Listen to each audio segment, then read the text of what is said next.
지난해 9월 조현병 환자를 강제로 입원시키다가 숨지는 일이 있었습니다. 경찰은 당시 사설 구급대원에게 책임이 있다고 판단하고 이 2명을 검찰에 넘겼습니다.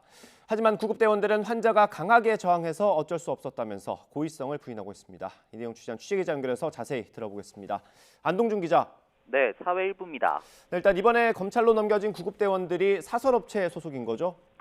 네, 일반적으로 119를 부르면 오는 119 구급대원은 아니고요. 지자체에 신고해 구급차를 운행하는 사설구급대에 소속된 직원들입니다. 이런 사설구급대원들도 응급구조사나 간호사 등 관련 자격을 갖춰야 하는데요.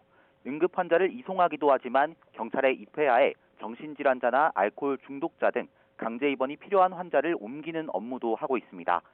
지난해 9월 15일 조현병을 앓는 30대 아들 A씨를 둔 어머니도 아들의 증상이 심해지자 강제 입원을 결심하고 사설구급대원과 경찰을 불렀습니다.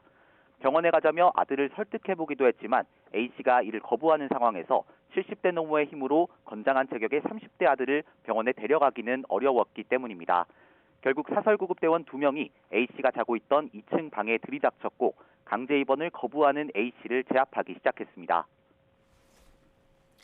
네, 그런데 이 환자를 이송하는 과정에서 어떤 문제가 있었던 겁니까? 네, A씨 어머니는 당시 2층에 있는 방에 함께 올라가 상황을 지켜보고 있었는데요.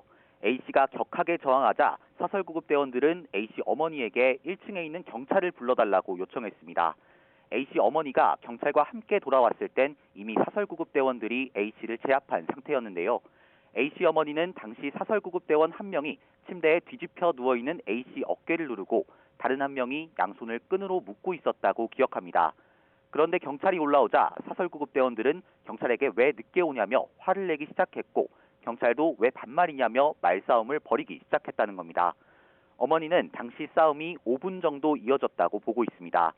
그러면서 사설구급대원들과 경찰이 서로 실랑이 하는데 정신이 팔리면서 숨을 잘 쉬지 못하게 된 환자의 상태는 제대로 살피지 않아 결국 A씨가 목숨을 잃은 거라고 주장합니다. 유족의 이야기 직접 들어보시겠습니다. 내가 눈물 막 흘리면서 제발 옷을 입혀서 병원에 가자고 미안하다고 내가 이제 일으켜 세웠는데 그때 목이 탁 꺾이는 거예요.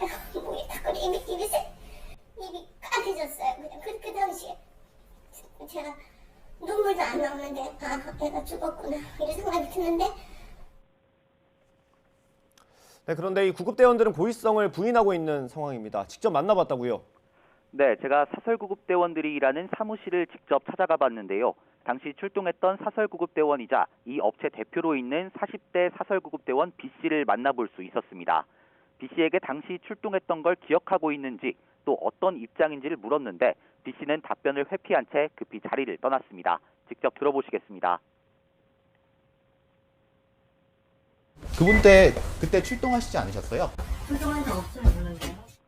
다만 경찰 조사에서는 A씨가 격하게 저항해 강하게 제압할 수밖에 없었다며 고의성은 부인해왔습니다. 네, 사건이 있었던 게 지난해 9월입니다. 그런데 경찰 판단이 늦어진 이유는 뭡니까? 네, A씨가 숨졌을 때 상황을 보여줄 수 있는 CCTV나 다른 영상 기록물들이 전혀 없었습니다. 그래서 경찰은 유가족과 사설구급대원들의 진술, 그리고 국립과학수사연구원에 의뢰한 부검 결과에 의존할 수밖에 없었습니다. 국과수는 3개월이 지난 지난해 12월 제압과 연관된 사망이라는 결론을 내놨습니다. 인체에 육체적, 정신적 스트레스가 생기면 발생하는 급성 심장사가 사인이라는 건데 여기에 심장 비대증 등 A씨 지병이 복합적으로 작용해 사망에 이르렀다는 설명입니다. 경찰은 국과수에 A씨 지병과 제압 행위 가운데 무엇이 사망에 더 영향을 미쳤을지 추가 질의를 했고요. 또 보건복지부 등 관계기관에도 사설구급대원들의 제압 행위의 범위와 정당성을 문의한 것으로 알려졌습니다. 최종적으로 경찰은 사설구급대원들의 제압 행위로 A씨가 숨졌다고 판단해 40대와 20대 사설구급대원 2명을 업무상 과실치사 혐의로 검찰에 넘겼습니다. 네, 당시 현장에 구급대원 말고도 경찰이 있지 않았습니까? 이 경찰에 대한 조사는 어떻게 진행됐습니까? 네, 당시 강제 입원 집행 절차에 입회해 있던 파출소 직원 2명도 경찰에서 조사를 받고 있습니다. 유가족들이 사설구급대원과 경찰이 실랑이 하는 과정에서 환자가 방치됐다고 주장하고 있기 때문입니다. 경찰이 오늘 사설구급대원 2명을 검찰로 넘긴 만큼 파출소 직원 2명에 대한 수사도 곧 마무리될 거로 보입니다. 지금까지 사회 일부에서 YTN 안동준입니다.